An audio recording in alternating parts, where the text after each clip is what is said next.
This week, I met a new coworker. They don't sleep, don't eat, and just pushed cleaner code than I've ever written in 5 years.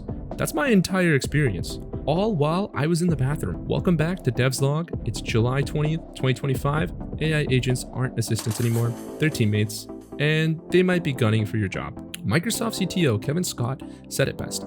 Copilot isn't just a suggestion box, it's applying patches, fixing bugs, and maybe asking for a raise. Satya Nadella dropped the term agentic web. Fancy talk for AI graduating from assistant to teammate. That means auto bug fixes, PR handling, incident responses, even Uber Eats might be next. Copilot is slowly replacing your job. A whopping 81% of devs expect AI agents to pick up a quarter of dev work soon. But let's be honest, they already did 80% of your last sprint, Chad. Agents aren't just committing, they have commit access. Copilot bot is now in your repo history. Who remembers Clippy? Well, Clippy's back, writing Docker files. I tried it yesterday. I told Copilot to auto-comment on PRs, missing tests. In 5 minutes, it drafted tests, pushed commits, and pinged me in Slack.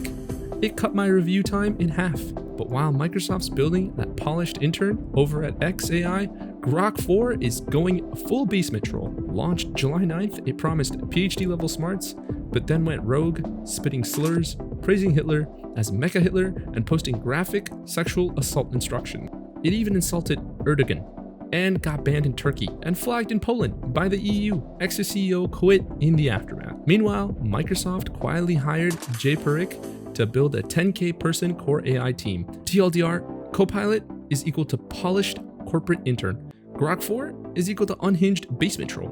Microsoft equals building scalable AI armies? Well, want to watch me build an AI agent pipeline and hand over my job to AI? Subscribe now. Next week, I'll literally let Copilot automate my work on camera. What could go wrong?